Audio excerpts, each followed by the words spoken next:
यार आज सुबह फिर से स्वागत है यार हमारे से यहाँ पे एक और नया वीडियो में यार।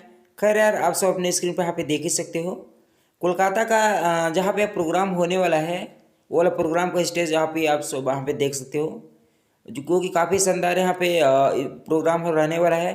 खैर यहाँ पे मतलब पब्लिक भी इकट्ठा होना शुरू हो चुके हैं जो कि बहुत ही बड़ा प्रोग्राम रहने वाला है बॉलीवुड से साउथ का।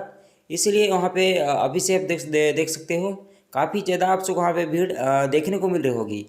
खैर आप सबको मैं बता दूँ अभी तो वहाँ पे पावर स्टार जी और क्या बोलते हैं मनी रे अनुप यादव जी, उसके साथ यहाँ पे दीपक भैया, पुतुल भैया, विक्की सिंह जी पहुँच चुके हैं। बाकी अंदर किसी को स्टेज अंदर यहाँ पे नहीं जाने दे रहा है। अभी पता नहीं क्यों अंदर नहीं जाने दे रहे हैं। और अभी शाम टाइम बाद बढ़िया से आप सबको पे पूरा स्टेज वाला वीडियो आप सबको यहाँ पे जरूर मैं रिकवर करूँगा। खैर आज की वीडियो देखते हैं इस वीडियो में, फिर आपसे मिलूंगा मैं किसी नेक्स्ट वीडियो में। Bye bye, love you all.